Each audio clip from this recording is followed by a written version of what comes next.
안녕하세요, 충만입니다. 오늘의 충만한 리뷰는 바로 페이스리프트된 투싼입니다.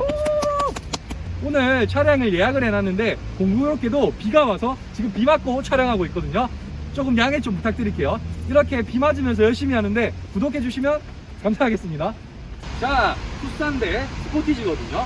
정면 모습 말고 차는 다방면의 모습을 찍어야 되잖아요. 그래서 옆쪽 측면 모습을 한번 볼게요. 자, 여기 측면부를 봤을 때 투싼 같은 경우 위쪽에 DRL이 이렇게 방향지시 등으로 바뀌게 되거든요. 이 부분은 정말 마음에 듭니다. 그에 반해 스포티지 한번 볼게요. 자, 스포티지는 이쪽에 DRL이 이렇게 들어가고요. 요 위쪽 부분이 방향지시 등으로 이렇게 켜지게 됩니다. 저 같은 경우는 개인적으로 스포티지가 약간 측면의 모습에는 훨씬 이쁜 것 같아요. 자, 스포티지의 전면이고요. 너무 앞쪽으로 모이는 느낌 때문에 조금은 별로라고 생각하는데 투싼의 전면 볼까요? 투싼의 정면 느낌은 확실히 조금 더 각지고 좀 더 퍼지는 느낌 때문에 투싼이 정면은 더 이쁜 것 같습니다. 날개 같아요, 날개. 맞죠? 날개같이 이쁜 느낌이 들어요. 자, 옆면의 경우에는 스포티지랑 좀 다르게 이런 면들이 각이 져서 꾹꾹꾹 접혀 있어서 개인적으로 이 옆면도 이쁜 것 같아요. 자, 스포티지의 옆면도 날렵하죠. 투싼과 다르게 스포티지는 뭔가 핸들이 모여서 뒤쪽으로 쭉 빠지는 엄청 세단 같은 느낌을 나타내거든요. 그래서 옆면 같은 경우에는 투싼이나 스포티지나 어떤 게 확실히 뛰어나다라고 말하기는 좀 그런 것 같아요. 스포티지도 옆면 자체는 매우 이쁘거든요. 맞죠? 네. 자, 뒷면으로 한번 가볼게요. 자, 스포티지와 투싼 대결 중에 가운데 트럭이 약간 시선 강탈을 하는데 제가 트럭을 가리도록 할게요. 자, 스포티지 같은 경우에는 방향지시 등이 위쪽에 있고요. 투싼 같은 경우에는 방향지시 등이 아래쪽에 있습니다. 또한 아래쪽에 있는 방향지시 등도 할로겐 등이고 이건 LED 등이거든요. 그래서 라이트 면에서는 스포티지가 승이라 생각하고요. 디자인적인 면에서는 스포티지가 약간 좀 더 심심해 보이는 느낌은 있지만 깔끔하고요. 얘네들 같은 경우에는 조금은 더 공격적인 느낌이 있지만 이 모양, 이 두 개의 이빨 같은 이 모양은 좀 싫어하는 부분도 있거든요. 그래서 뒷부분도 호불호가 다 많이 갈릴 것 같아요. 하지만 결과적으로 이 두 차량 모두 다 잘 나온 차량이라고 저는 생각하기 때문에 어느 차량을 선택하시든 후회하지 않으실 것 같아요. 제가 개인적으로 느끼는 스포티지랑 투싼 중 어떤 차를 선택하려고 물어보신다면 저는 스포티지를 선택할 것 같습니다. 저도요. 지금 현재 제 차량이라서 그런 것도 있기는 한데 투싼보다는 그냥 스포티지가 좋아요, 저는. 전면부 같은 경우에는 크게 많이 바뀌진 않았지만 이렇게 다크크롬으로 그릴들이 있는데 이 그릴들이 이전에 비해서 두께들이 확실히 두꺼워졌거든요. 이전보다는 조금 더 남성적인, 조금 더 스포티한 그런 느낌을 나타내주는 그릴이라고 볼 수 있습니다. 자, 헤드램프 같은 경우에는 예전에는 5개의 날개 형상이었다면 지금은 4개로 이렇게 줄였거든요. 원가 절감이다 이런 말도 있지만 저는 이렇게 크고 이렇게 좀 떨어뜨려 놓은 게 훨씬 더 매력적으로 보입니다.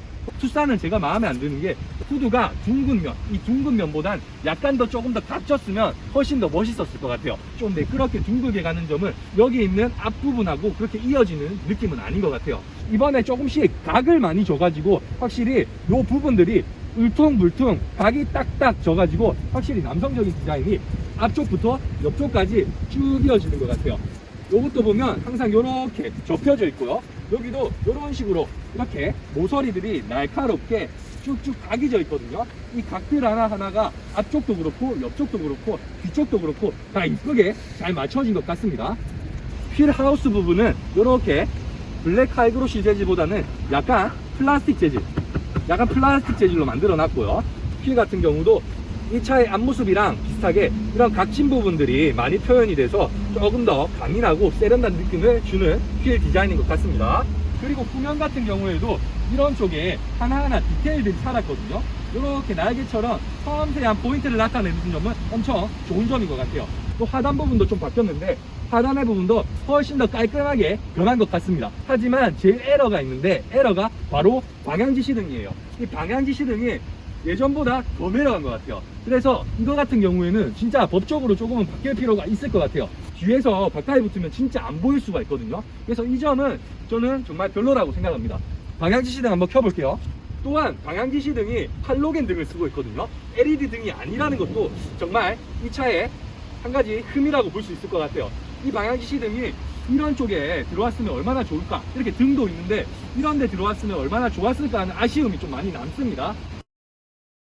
네, 이번에 실내를 리뷰해 드릴 건데 이번에 페이스리프트 되면서 가장 바뀐 게 뭐죠? 바로 여기에 있는 디스플레이죠. 요즘은 현대든 기아든 이렇게 일자로 커브드 디스플레이를 쭉 밀고 있는 추세거든요. 그래서 이거 바뀐 거는 엄청 좋은 장점이라고 생각을 하고요. 이전 모델과 비교했을 때 더 좋은 차가 됐다고 이거 하나만으로도 말씀을 드릴 수 있겠어요. 이런 식으로 터치감도 나쁘지 않고요. 홈 프로젝션이나 뭐 시네마 이런 식으로 유튜브라든지 뭐 이런 것들도 다 볼 수 있거든요. 그리고 이쪽에 하나 더 칭찬을 해야 될 점이 이렇게 쭉 타고 가서 이쪽에 선반이 이렇게 생겼거든요. 조수석에 선반만 있는 것만 해도 정말 좋은 장점이라고 생각합니다. 이렇게 휴대폰이라든지 뭐 물병 이런 거 여러 가지 물건들을 잡동사니를 여기 이렇게 놔둘 수 있다는 것도 정말 큰 하나의 장점이죠. 그리고 그렇다고 해서 여기에 있는 디자인이 엄청 낯설거나 엄청 이상하다 이런 느낌이 아니거든요. 움푹 들어가서 디자인적으로도 엄청 이쁜 모양새를 나타내고 있습니다. 밑에 쪽으로 이렇게 일자로 쭉 들어간 송풍구도 디자인이 깔끔하게 엄청 잘 나왔습니다. 또한 이쪽에 있는 공조기 있죠? 공조기도 엄청 깔끔하게 잘 나왔거든요. 얘네들 같은 경우도 지문이 덜 묻는 재질로 필름이 이렇게 씌워져 있으니까 이것도 정말 좋은 것 같습니다. 이렇게 터치식으로 열선, 통풍, 보조석 열선, 통풍 이렇게 온도도 개별적으로 다 조절을 할 수 있습니다. 그래서 이것도 정말 잘 박힌 점이라고 생각합니다. 그리고 여기 밑에 쪽에는 이렇게 수납 공간이 이렇게 있거든요. 여기 밑에까지 수납 공간이 있는데 이것도 정말 큰 장점입니다. 이거는 스포티지보다 확실히 잘 뽑은 것 같아요. 이번 차량 같은 경우는 밑에 공간도 활용할 수 있고 여기 위에 공간도 활용할 수 있으니까 엄청 좋은 것 같아요. 예전에는 이쪽에 이렇게 버튼식으로 스위치를 바꾸는 버튼이 있었는데 그 버튼 때문에 엄청 불호가 많았죠. 전진 후진할 때 바꿀 때 너무 불편하다고 했는데 이쪽으로 이렇게 선반으로 만들고 무선 충전 패드로 만들었거든요. 그래서 이것도 엄청 편하게 잘 쓸 수 있을 것 같습니다. 폰 같은 경우도 딱 이렇게 올려놓으면 바로 무선 충전이 되니까 이것도 엄청 좋은 옵션인 것 같아요. 이쪽에는 컵홀더도 양쪽으로 두 개 들어갈 수 있게 잘 마련을 해놨습니다. 자, 그리고 이쪽도 열어보면 안쪽도 깊숙하게 엄청 물건이 좀 많이 들어갈 수 있어요. 저는 개인적으로 이 일자가 별로 마음에 안 들어요. 그냥 현대마크를 해주는 게 조금 더 디자인적으로 일체감이 있지 않나, 저는 그런 생각을 하는데 뭐 사람들마다 그건 생각하는 게 다르기 때문에 제 기준에서는 H마크가 들어간 게 조금 더 나을 것 같아요. 이건 이도저도 아닌 느낌이라서 제 개인적인 생각이 그렇습니다. 옆쪽에도 블랙하이그로시로 이렇게 쭉 마감을 해놨고 여기에 약간의 수납 공간이 있고요. 밑에도 물병이 들어갈 만한 공간들이 이렇게 나와 있습니다. 물병이 하나, 둘, 한 3개 정도는 들어갈 것 같네요. 3개 정도. 이 정도는 들어갈 것 같습니다. 이쪽 라인을 보면요. 이런 식으로 터치식으로 이렇게 불이 나오게 되어 있고 이렇게 제끼면 썬루프가 쭉 열어집니다. 이것도 스포티지랑 마찬가지로 이쪽 가운데에 바가 들어가 있어서 조금 거슬리기는 한데 그래도 확실히 파나로마 썬루프가 개방감을 보여주는 거는 정말 좋은 것 같아요. 자, 뒷좌석 공간감을 설명드릴 건데 제 키가 173에 몸무게는 73kg거든요. 근데 지금 앉았을 때 불편함은 전혀 없어요. 헤드룸 공간도 굉장히 많이 나오고요. 앞쪽에 레그룸 공간도 많이 나오거든요. 그래서 이쪽에서 다리를 꼬거나 이렇게 누워있을 때도 엄청 불편하지 않습니다. 더더군다나 한 가지 더, 이거는 아직 다 눕힌 게 아니거든요. 다 눕혀볼게요. 자, 이 정도로 넘어갑니다. 이렇게 누운 경우에는 헤드룸 공간이 훨씬 더 많이 확보가 됩니다. 또한 이렇게 다리를 꼬고 누워도 엄청 편하게 갈 수 있을 만한 각도가 나오기 때문에 뒷자리 공간감은 확실히 투싼이 잘 뽑아낸 것 같아요. 스포티지랑 투싼에 비교를 했을 때 제가 느낀 거는 거의 비슷하다고 생각해요. 그래서 뒷자리 공간감이 투싼이 더 넓다 아니면 스포티지가 더 넓다 라고 말하기에는 조금 힘든 점이 있을 것 같아요. 하지만 투싼이나 스포티지나 뒷자리는 엄청 잘 뽑아냈습니다. 준준형 SUV답지 않게 정말 넓은 뒷좌석 공간감을 나타내고 있어요. 트렁크 여는 공간은 여기에 이렇게 누르면 열립니다. 제가 한번 누워볼 건데요. 이 상태에서 레버만 2번만 당기면 짜잔 짜잔 이렇게 누울 수 있습니다. 한번 누워보겠습니다.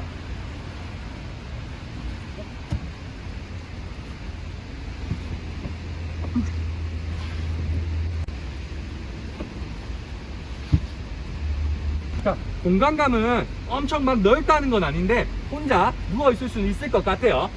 자, 이렇게 보면 여기서 쭉 이렇게 각도가 약간 비스듬하게 기울어 있거든요. 약간의 평탄화는 조금 필요할 것 같습니다. 앉으면은 목이 이렇게 꺾여 버리거든요. 앉아서는 생활이 힘들 것 같습니다. 앉으려면은 여기 밖으로 나와서 이렇게 앉아 있어야 그나마 앉을 수 있을 것 같습니다. 트렁크 공간 볼게요. 여기도 이렇게 2단으로 해서 밑에까지 여러 가지 잡동사니를 신발이라든지 뭐 여러 가지 용품들을 넣을 수 있는 공간들이 있습니다. 이거는 2단으로 조절이 가능하고요. 이렇게 밑으로도 넣을 수 있습니다.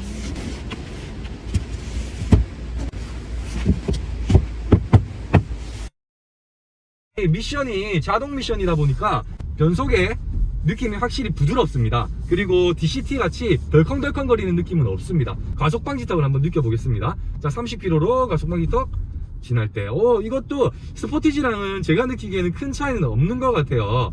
한 번 더 가속 방지턱 넣어볼게요. 확실히 소렌토보다는 가속 방지턱을 넘을 때 부드러움은 좀 덜한 것 같긴 합니다. 근데 저는 오히려 이번에 나온 산타페보다는 승차감이 더 나은 것 같습니다. 이번에 나온 산타페 같은 경우에는 차체가 높기 때문에 제가 느꼈었을 때 승차감은 그렇게 막 부드럽다 이런 느낌이 아니었거든요. 근데 투싼은 승차감이 산타페보다는 조금 나은 것 같아요. 그리고 브레이크 같은 경우도 응답성이 엄청 좋아요. 살짝만 밟아도 엄청 빨리 잡히는 그런 느낌을 보여주고 있습니다. 자, 지금 봐봐요. 엔진 소리가 하나도 안 들리거든요. 네. 맞죠? 엔진이 개입하지 않는 상태라서 진짜 시동을 안 큰 것처럼 엄청 조용해요. 이게 저는 하이브리드의 큰 장점이라고 생각합니다. 연비도 연비고 정숙성도 정숙성이고, 저는 차를 산다면 다음은 꼭 하이브리드나 전기차를 살 것 같습니다. 운전할 때 계기판이 조금 낮기 때문에 좀 불편하지 않을까라는 생각을 했거든요. 근데 이 앞쪽에 HUD가 있어서 불편함은 전혀 없습니다. HUD가 있기 때문에 여기에 있는 계기판이 낮은 거는 아무 문제가 안 될 것 같아요. 자, 이번에는 급 가속을 해볼게요.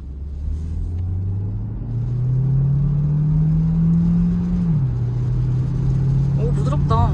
잘 나가요. 와, 확실히 하이브리드 차량은 가속 자체는 엄청 좋은 것 같습니다.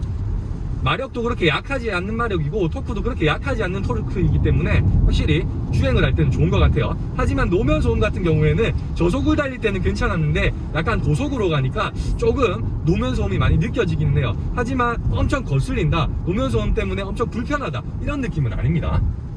저 기준에는 핸들이 조금 가벼운 느낌이 많이 들어요. 스포티지보다는 좀 가볍다라는 느낌이 들어서 얘네들이 좀 묵직하게 안정성 있게 한 손으로 운전하기에는 조금은 불편하다, 그렇게 느껴질 수 있을 것 같아요. 좀 예민하다, 이런 느낌이 들거든요. 지금 울퉁불퉁한 노면을 지나가는데 노면을 확실하게 완전히 잡아주지는 못하는 것 같아요. 하지만 이 정도면 그렇게 엄청 거슬린다라는 느낌은 아닙니다. 딱 지금 차의 등급에 맞는 정도의 서스펜션을 가지고 있는 것 같아요. 그래서 제가 느끼기에는 이번 투싼 같은 경우에는 스포티지랑 비교했을 때 주행감에 있어서는 큰 차이는 없지만 스포티지가 조금 더 묵직하고 좀 더 안정성이 있다라는 느낌이 저는 개인적으로 느껴집니다. 그게 아마 이 핸들의 가벼움 때문에 스포티지가 조금 더 안정적이다라는 느낌이 들 것 같기는 한데요. 그거 말고는 크게 차이점을 저는 못 느끼긴 하겠어요. 그래서 주행감 같은 경우는 사실상 비슷하고 외관이라든지 디자인에 따라서 사람들이 보고 내가 이 차를 더 선호할 것 같다 라는 차를 선택하시면 될 것 같아요. 여기 있는 컬럼식 이것도 제가 썼을 때는 엄청 나쁘지 않은 것 같습니다. 예전에 있을 때 이쪽에 우리 버튼식이었잖아요. 진짜 버튼식이랑 비교하면 이 컬럼식이 훨씬 더 편한 것 같아요. 이렇게 딸깍딸깍만 돌리면 되니까요. 네, 이게 훨씬 더 편합니다. 이건 제 차량이거든요. 스포티지도 엄청 깔끔한 것 같아요. 저는 개인적으로 이 계기판이 마음에 들기 때문에 스포티지 안에 이 계기판이 들어온 게 투싼보단 더 이쁜 것 같아요. 하지만 이 스포티지 같은 경우는 이렇게 베젤이 좀 두껍거든요. 이 베젤이 두꺼운 거는 스포티지보다 투싼이 더 낫다고 생각을 하지만 전체적인 느낌은 저는 개인적으로 스포티지가 더 이쁘다고 생각합니다. 스포티지는 여기 HUD가 없기 때문에 이거는 스포티지보다 투싼이 승이라고 생각합니다. 앰비언트 라이트라든지 이렇게 기어 노브가 있는 게 실내의 디자인 모습은 개인적인 의견으로는 스포티지가 더 이쁜 것 같아요. 앰비언트 라이트도 과하지 않게 들어가 있고 이쪽까지 이렇게 쭉 이어진 앰비언트 라이트까지 스포티지가 더 이쁘다고 생각해요. 투싼도 이쁘긴 하지만 이 자체에 나타내는 분위기가 스포티지 승! 저도 승! 자, 이번에는 스포티지 트렁크 공간을 한번 보여드릴게요. 자, 이 정도 공간이 나오고요. 스포티지 같은 경우에는 제 차량은 LPG라서 여기에 턱이 조금 있기 때문에 여기가 조금 높고요. 하이브리드 같은 경우나 가솔린 경우는 조금 이것보다 낮다라고 생각하시면 됩니다. 그래서 하이브리드나 가솔린은 여기보다 위쪽 공간이 조금 더 있습니다. LPG 차량이라는 것만 감안만 해주시고요. 폴딩을 한번 해볼게요. 이것도 마찬가지로 양쪽을 당기면요. 이렇게 넘어가게 되겠습니다. 자, 이렇게 넘어가게 되고요. 일단 먼저 한번 누워볼게요.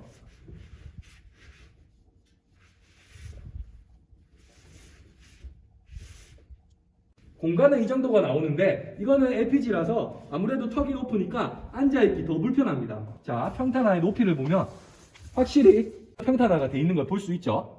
보이나요? 네.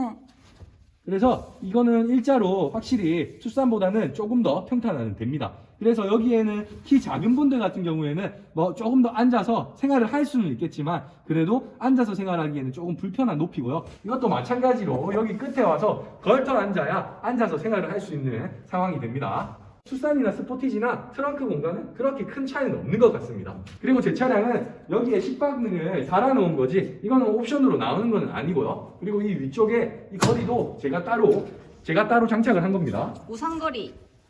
비 오는 날에는 쓰고 이쪽에 그냥 걸어두시면 돼요. 이렇게 걸어두면 우산거리가 완성이 됩니다. 그래서 저는 이것도 유용하게 쓰고 식빵등도 유용하게 쓰고 있거든요. 여기에 관련된 거는 제가 또 링크를 보여드릴 테니까 그거 보고 참조를 해주시면 됩니다. 오늘은 여기까지 끝.